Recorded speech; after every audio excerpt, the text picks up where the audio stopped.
Þór Einarsson sem gáfu nýverið út frá sér bókina Hið dökka man sem ég með hérna á borðinu, saga Katalínu, konunnar sem flestir þekkja á Íslandi núna. Strákar, þetta er óvenjuleg bók á íslenska mælikvarða. Hvenær og hvernig kviknaði þessi hugmynd? Já, það var nú þannig að það var nú bara komið að máli við mig reyndar, útgefandi hér í bæ sem að nefndi þessa hugmynd og ég kveikti strax fyrir henni að þetta væri sannarlega heimur sem að væri vert að skoða og síðan sé ég nú fram á það við þetta er sko, þó að maður náttúrulega þekkti þessar sögur svona utanfrá þá sá ég nú ekki fram á það að mér tækist að gera þetta einn þannig að ég náttúrulega fékk bara einn besta stílista landsins með mér í lið sem að akkúrat þá var á lausu, það vildi svo vel til, það var bara eins og þetta væri... bara setja atvinnulaus á hress og hvort það var maí eða apríl sem hún hringdir og hafði ekkert betra að gera en að stökkva til. Það var bara eins og þetta væri hannað og hönnuð atburðarás. Og þið setið ykkur í samband við Katalínu og hún er strax til í þetta? Já, sem sagt reyndar, það er útgefandinn sem fór í fangelsi til hennar, þar sem hún situr í Kópavogsfangelsinu, Kvennafangelsinu og hún var mjög áfram þetta leist henni mjög vel á. Því að hennar sjónarhorn, sko, við skulum átta okkur á því að þetta er fjölmiðlastjarna ársins 2009. Hennar sjónarmið höfðu hins vegar hvergi heyrst. Þannig að hún leit svo á, þó að hún sé nú ekkert mjög upptekin af umfjöllun sjálfa sig, að það væri eitt og annað sem að hún þyrfti að koma svona framfæri og leiðrétta. En hvernig einmitt sjónarmið hennar í þessari bók er mjög afdráttarlaust? Hvernig sló hún ykkur og hvað kom ykkur kannski mest á óvart þegar þið byrjið þessi viðtöl við hann? Já, hún alltaf sló okkur ekkert. Hún það er bara svona svo sem ég náttúrulega fylgst mjög vel með öllu þessu málum. Ég var nú fréttastjóri á DVF þegar DVF opnaði Katalínumálið með fyrstu fréttinni með fyrirsögninni selja sig við hliðina á lögreglustöðinni eitthvað svoleiðis. Og hún virkaði náttúrulega ansi kaldrifið og hættulega beinlínis náttúrulega í fréttum en hún var ósköp almennlega við okkur stóð nú ekki stuggur af henni. Og var hún strax tilbúin til þess að vera mjög opinská? Já, ég held hún sé bara í eðli sinni mjög opinská og það þurfti nú ekkert að kreista hana neitt mikið sko.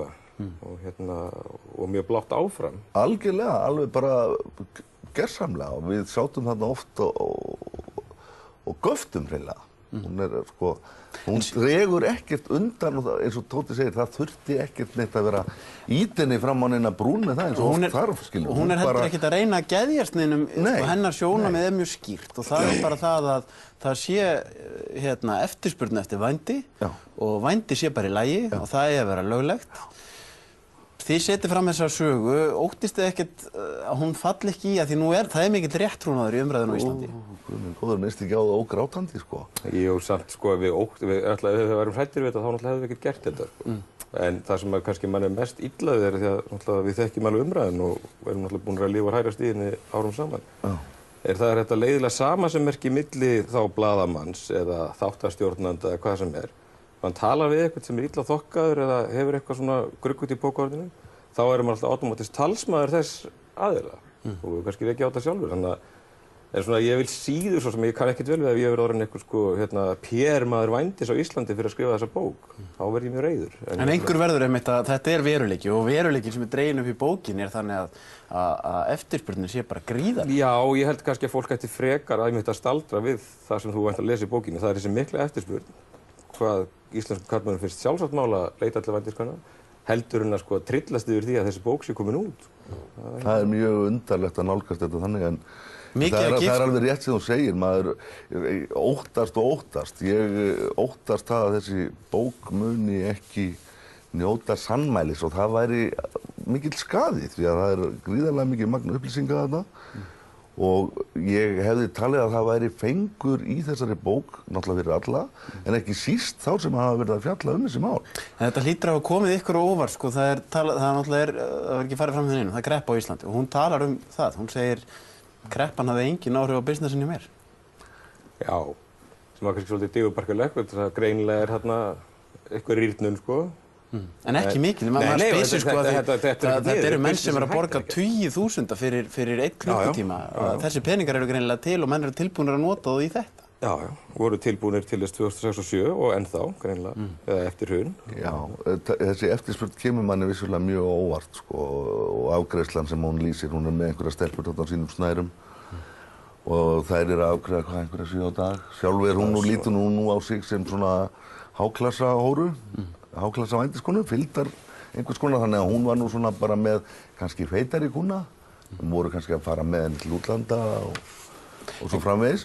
En sko, hún talar það að hún hafi verið með 1600 manns á MSN hjá sér sem að hún leit á sem virka viðskiptavini, en sem sagt hún var með svona sitt bókunarkerfi þar á MSN sem var nú snjallt út af fyrir sig. 1600 virki viðskiptavinir?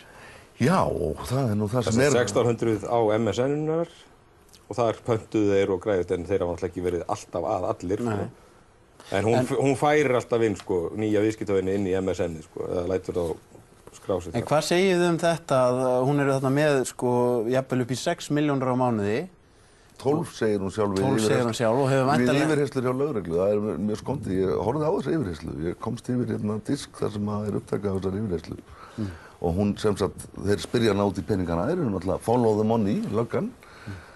Og spyrja hana hvað ertu með í tekjur og ég er með 200.000 krónur á dag, segir hún. Hún er með túlk, sko, þannig að hún fær alltaf tíma til þess að hugsa sig um. Og hvað ertu með á mánuði, spyrja þeir og hún segir 12 milljónir á mánuði. Þeir bendi henni þarna á ákveðið misræmi. Ef hún er með 200.000 krónur á dag sjálf, þá eru það bara 6 milljónir, ekki satt? Ég er ekki mjög góður í reikningi. Þeir bendi henni á þetta misræmi, þá bandar hún svona frá sér hendinni og segir, ég hef aldrei verið góð í reikningi. En þá eru þeir væntanlega elta það, skilurðu, að hún sé að hagnast á vændi þeirra stelpna sem hún er að gera út. Og milljónirnar eru margar. Og þar með er hún orðin þriðji aðili og þar með sek. Því að það er ekki, sko, refsinæmt eða refsivert að selja sig. Það er refsivert að kaupa vændi. En hún, sko, er þarna með þessa milljónir, hversu margar sem þeir eru, hefur væntanlega ekki borgað skatt af því öllu og hún er að gera út aðrar stúlkur.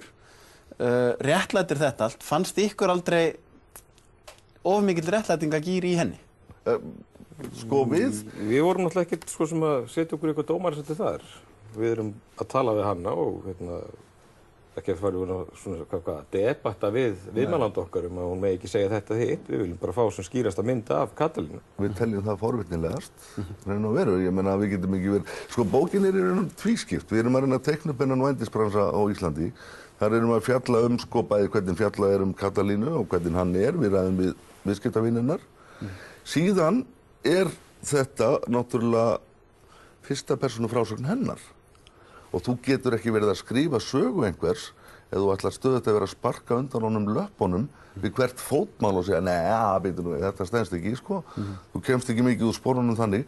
Auk þess sem að maður hefði haldið að það væri einmitt forvitnilegt að fá hennar sjónarhorn á þetta helst sem ómengaðast. Já, og svo náttúrulega hlýtur fólk að lesa þá milli línanna og svo sem þú getur alveg greint Katalínu og þínum forsendum sem lesandi. En við vildum ekki gera það fyrir fólk. Þetta er eitthvað sem klárlega getur skapað umræðu og rúmlega það er ein setning sem ég hjó eftir sem ég hef sagt að alla konur séu hóruð og get staðið við það. En munurinn á mér og flestum öðrum er að ég hefði vitað og krefjast staðgreiðslu. Já.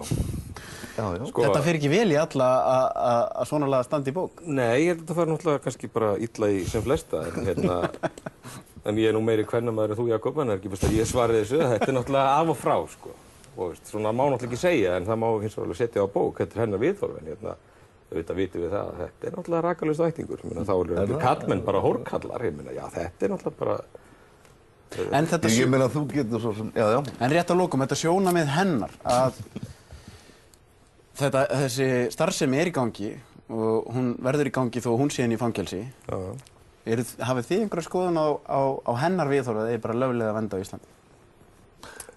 Sko, við skulum alveg gera skýran greinarmun á þessu. Við höfum orðið mjög varir við þetta. Það er alltaf verið að rugla, eins og Dóttir kom aðeins inn á þetta áðan, það er alltaf verið að rugla saman sko blaðamanni og svo viðmælandanum, sem er náttúrulega fráleitt. Ég er engin talsmaður vændis og við hvorugur.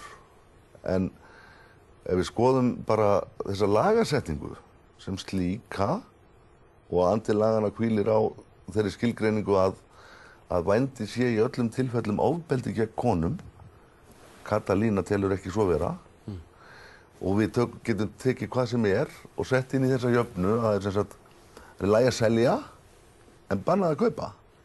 Þú veist, allt í lagi að brugga vodka eða sem sagt landa, refsivert að kaupa hann, skilurðu. Ok að selja sígarettur en þú ert brotlegur við lög að þú kaupir. Ég meina, settu bara hvað sem inn í þessa jöfnu. Já, þú getur líka sett, og þá náttúrulega meikar þetta engan sens. Þú getur líka sett hvaða lög sem sko. Þetta náttúrulega, vændi náttúrulega hvað sem fólk vil kalla það, samfélagsmeina, hvað sem þú náttúrulega leysir þetta aldrei með lagasetningu. Það ég held að þetta frekar en að einbeita sér að rótin og eftirspurnin til staðar. Og meðan eftirspurn á verður en annað. Það, maður þarf ekki einu svona að vera markaðsfíkl til þess að vita það.